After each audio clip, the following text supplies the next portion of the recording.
Bismillahirrahmanirrahim. Assalamualaikum warahmatullahi wabarakatuh. 4.11 saya ikut ke Jakarta dan saya menyatakan kepada banyak orang bahwa hari itu saya jatuh cinta kepada Habib Rizik. Saya jarang jatuh cinta karena Allah kepada seseorang. Hari itu saya mengatakan bahwa ya Allah, saya melihat orang ini luar biasa dan dia tidak memiliki sesuatu kecuali Kau karuniakan kepadanya. Maka sejak hari itu saya mencintainya karena Allah. Apakah Anda mencintainya karena Allah? Insya Allah sebentar lagi beliau akan bersama kita di sini. 212, pikiran saya juga berubah ketika saya hadir di Jakarta. Waktu itu saya mengira yang bergerak adalah kita di Indonesia. Waktu itu saya mengira adalah kemarahan yang muncul di tengah-tengah kita. Waktu itu saya mengira bahwa sebenarnya yang terjadi adalah kemarahan kepada seorang manusia yang bernama Ahok. Tapi ternyata faktanya saya merasakan di hati saya, Ahok hanya pintu masuk bagi umat Islam untuk bangkit di negeri ini.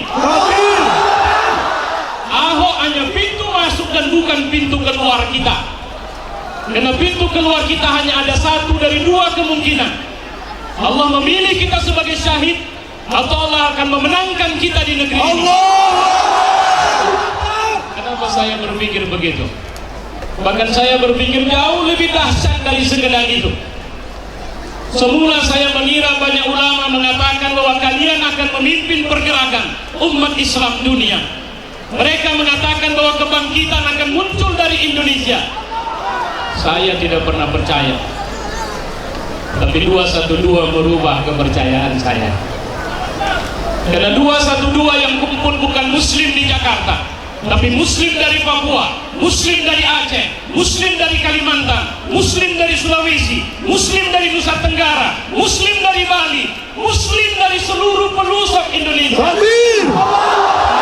Meyakini bahwa sebenarnya Allah tengah merekayasa kita dan telah menghidupkan iman di hati kita, dan tidak lagi melihat orang besar kita karena kekuasaannya, karena kekayaannya, karena jabatannya, tapi karena rasa takutnya kepada Allah. Dan mereka itu adalah para ulama kita, mereka pemimpin kita. Dan ini stok pertama dan terakhir yang diberikan Allah buat kita untuk memenangkan agama kita ini.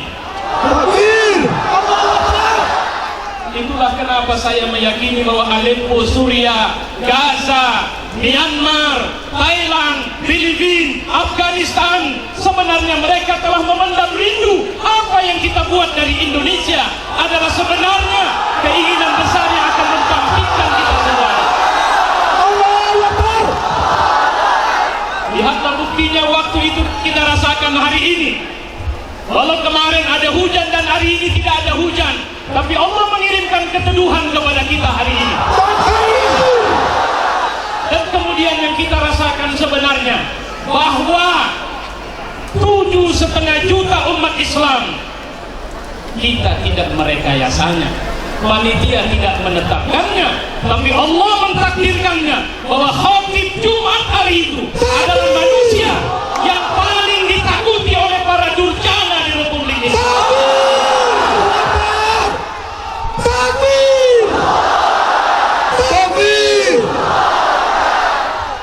Presiden Republik Indonesia yang semula tidak berkenan hadir, Allah paksa hadir ke arena dan mendengarkan khutbah itu dari awal sampai selesai. Takbir! Takbir! Itu semacam ledakan momentum yang luar biasa yang terus menyebar ke seluruh negeri. Dan hari ini spirit 212 itu telah menggerakkan kita di Sumatera Utara, dan kita tidak akan berhenti walau mereka mencoba menghadang kita, walau mereka memaksa kita pindah dari rencana semula, walau orang-orang yang kita kira bersama kita menyisi hari ini, walau orang-orang yang kita kira ikut membela kita pergi dari kita, walaupun semua orang-orang kuat yang kita kira akan bersatu bersama kita tidak bersama kita, tapi kita tidak akan berhenti karena Allah bersama kita. Allah bersama kita. Allah telah menetapkan bahwa langkah ini tidak akan berhenti sampai kemudian kita sampai di tujuan besar Republik ini. Allahu Akbar. Saya ingin menyampaikan satu hal saja. Ketika dulu Indonesia berjuang, maka ketika ulama berada di depan, dari Aceh ada Cut Nyak Dien yang tidak pernah bilang Belanda dengan Belanda tapi kafir. Dari Sumatera Barat ada Imam Bonjol, beliau hanya seorang ulama, beliau hanya seorang guru ngaji, tapi perih hatinya, kemarahannya meledak, dan kemudian dia melawan Belanda dengan semangat Islam. Dari Jawa ada Diponegoro, ada Kiai Maja, dari Sulawesi ada Hasanuddin, dan ternyata gerakan perlawanan kepada kekuatan durjana itu selalunya dipimpin oleh para ulama, bukan manusia biasa. Amin. Kenapa mereka harus ke depan? Karena tidak ada yang mereka inginkan kecuali kemenangan di jalan Allah. Dan bagi seorang mukmin, kita rindu 5 tahun, 3 tahun, 10 tahun ke depan, Republik ini akan disesaki oleh mereka-mereka yang hari ini ditarbiyah Allah dengan aksi bela Islam. Kita akan menemukan pemimpin-pemimpin yang mereka tidak punya kepentingan kekayaan, tidak punya kepentingan kekuasaan, tapi mereka hanya satu punya kepentingan. Tidak boleh lagi ada kebenaran yang dipecundangi, tidak boleh lagi ada Al-Quran yang dinistakan, tidak boleh lagi ada manusia-manusia yang mencoba menyungkurkan kita dan menjadikan kita pecundang di hadapan mereka. Amin. Allah telah mencatat kita hari ini.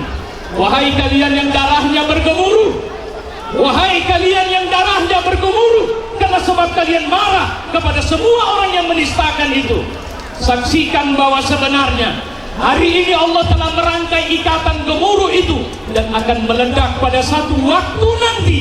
Tidak ada kekuatan yang bisa menghadang ini. Ingat, ketika pertama Badar, Nabi mengirimkan, Allah mentakdirkan 313 orang di sana. Nabi mengerahkan 3 orang untuk melakukan perang tanding sebelum pertempuran terbuka terjadi. Ada Hamzah, ada Ali bin Abi Thalib, ada Ubaidah bin Sabit. 3 ini berperang. 1 kakinya terputus sampai lututnya, yaitu Ubaidah. Dia diseret, dan ketika sampai di depan Nabi, darah terus mengucur dari kakinya, wajahnya mulai memucat. Tapi pertanyaan yang keluar dari mulutnya hanya satu: Alastu syahidan ya Rasulullah? Apakah aku mati syahid ya Rasul? Nabi mengatakan, Ashhadu bi'annaka syahidan. Aku bersaksi bahwa kau syahid ya Ubaidah. Bukankah syahid adalah tujuan besar dalam hidup kita? Bukankah kita menginginkan dan bahkan siap mati untuk NKRI ini? Kita tidak ingin ada siapapun yang akan berani menjual 1 butir pasir pun dari negeri ini untuk kepentingan mereka. Tidak akan pernah. Hari ini kita akan bilang kepada wali kota kita, kepada gubernur kita, kepada presiden kita, bahwa ini kami umat Islam. Darah orang tua kami sudah banyak tumpah, darah ulama kami sudah kemerdekaan sudah banyak tumpah, dan saksikan kami telah mempersiapkan darah kami jika kalian menginginkannya. Tumpahnya darah ini adalah karena Allah Subhanahu wa ta'ala. Assalamualaikum warahmatullahi wabarakatuh.